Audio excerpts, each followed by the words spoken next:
How you going? And when I say how you going, I sincerely mean how are you going? Because a lot of people aren't going too flash right now. And when you think about the last sort of 10 years here in New Zealand, the things that we've had on our plate, Christchurch earthquakes, there's still people in Christchurch suffering from that. People who lost their lives, people who lost their limbs, people who lost their homes, people who lost their jobs, people who lost their partners, people who lost their children. A huge amount of loss went on there. And rebuilding that city for as long as it's been, God, how long has it been? Man, I can't even think of the date off the top of my head, but it's still impacting on people. And then, of course, you've got the mosque shootings, and that's impacted on so many people. So a lot of people in Christchurch suffering, but then we've got a lot of minority groups in this country that are just not been addressed. Māori, Pacific Island, the higher ratio of depression and suicide in that group. We've also got a lot of kids going to school with no food in their bellies still. We've also got people living in cars. We've got families living in cars, a huge amount of... So the government promised they'd try to build extra homes. How's that going? Hasn't panned out too well. Now, as I've said before, I'm not blaming the government, but man, we could be doing so much better with a country with so many resources. And there's an underlying frustration with people. I talk to men every day that are often troubled with things, and I see in the mental health sector that OT don't have the resources. A lot of the mental health workers are totally underfunded and understaffed, trying it really hard to cope. And as a consequence of that, one young bloke that I spoke to this morning waited 7.5 months before someone could see him. 7.5 months. 7.5 months ago, he said, I need help. I'm struggling. I've had suicidal thoughts. 7.5 months. So what did he do in that time? Well, he tried to self-medicate himself with marijuana and alcohol. And of course, you know how that panned out, don't you? Yeah, he took an attempt on his life not long ago. I don't know how people are coping there in that area of suffering when there's not even any help. So it brings us to, what is the solution to the problem? What is the answer?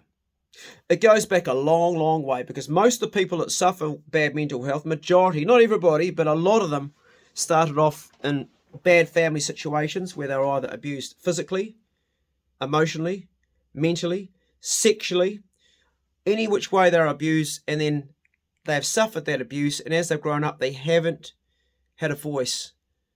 No one's listened to them. No one's validated their problems, particularly men.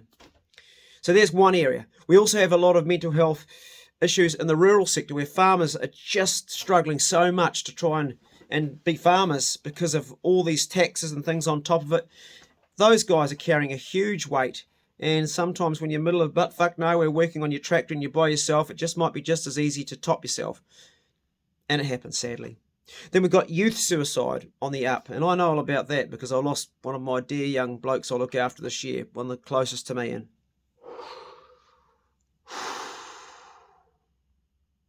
I won't talk about that right now. That's still pretty fresh. Just give me a moment to compose myself. Where else are we seeing people suffer? We're seeing men suffer because the court system gives women all the rights when it comes to child custody. It should be equal, half-half, or at least the court should look at the man, but they get disregarded straight away. And I have so many stories. 3 men that I was talking to in Australia have all taken their own lives in Aussie, and they all had the same thing. They all just wanted to be dads. And their woman played, or the ex-woman played that card, stopped them from seeing their children. All they wanted to do, they wanted to pay their child support, they want to see their kids, and they just didn't get a chance. And all 3 are now dead. That's happened in the last 5 years. And I've got a whole lot more that are talking to, that are struggling. This is a matter that needs to be addressed in the courts. There needs to be a bill that changes it. The pendulum for equal rights has swung the other way too far, and women are taking half of everything. That's fair enough if they've been raising their children, but then the men are having to pay for children they're not allowed to bring, and all they want to do is be fathers. All they want to do is be dads. And that most natural thing in the world has been taken from them. I know what that feels like. I had it happen to me when I broke up with my kid's mum, but I was lucky because she was very civil, and she accommodated me when I went up to North Island to go and see my kids, and we're still friends today. I was lucky, but not every bloke is that lucky to have an ex like I had, and still have, and we're still friends. Thanks. I'm grateful for that. It starts in community. It starts by you bowling around to your mate's house, G'day, Joe, you okay? And you see Joe there, and guess what? Joe hasn't washed the dishes for 3 days. That's a warning sign. Joe's bed's not made. Open Joe's fridge. What's in the fridge? Oh, Joe, when'd you last clean that out? You can see that Joe's not coping. If you suspect the mate's not coping, don't ring him up. Don't text him, because he can go, yeah, sweet as bro, because things get lost in translation with texts and phone calls. Just bowl on round there. How you going, Joe? Just came to check on you, mate. You'll know straight away if Joe's struggling. And if his dishes have all piled up, jump on there and say, hey, bud, I'm going to get washing these. You can't have this, man. That straight away shows him that you're giving him some support. That straight away makes him feel better. I'm going to clean the shit out of the fridge, Joe, and turn up with some fresh food for him. Going to give this bath a clean, man. Looks like you're trying to grow mushrooms in there. Bro, you need fresh sheets on the bed. Let's throw this in the washing machine. Just get busy. You know what to do. These physical things, they're love. Love isn't the word. It's all very well you texting Joe, I love you, Joe. That's not going to sort that mess out. Love is an action. So put into action and go around and help Joe. That's what we do at our community. We have a lot of very cool things in our community. We've got, like, for instance, well, in my community, we've got hunting competitions. It's coming up soon. There are a Walker hunting and fishing competition that mate Simon's organising. And it's brilliant. There's one man doing a whole lot for the community, for no financial gain for himself at all, just to help the community. The money goes to the Marine Radio and it goes to youth rugby. What a cool thing. And ITM jump on board. Good on ITM and a whole bunch of sponsors. And the community comes together and we talk.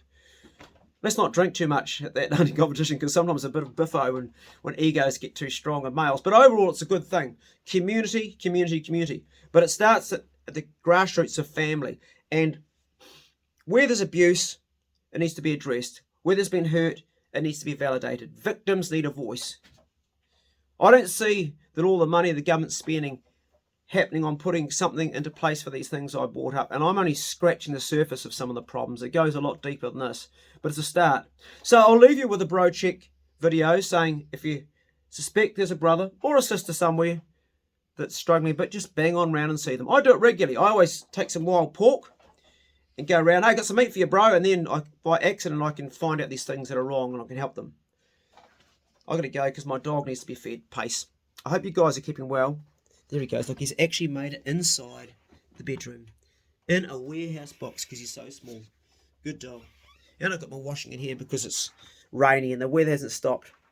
I hope this video finds you well. Go steady. Check on a brother. I'll see you next one. See you later.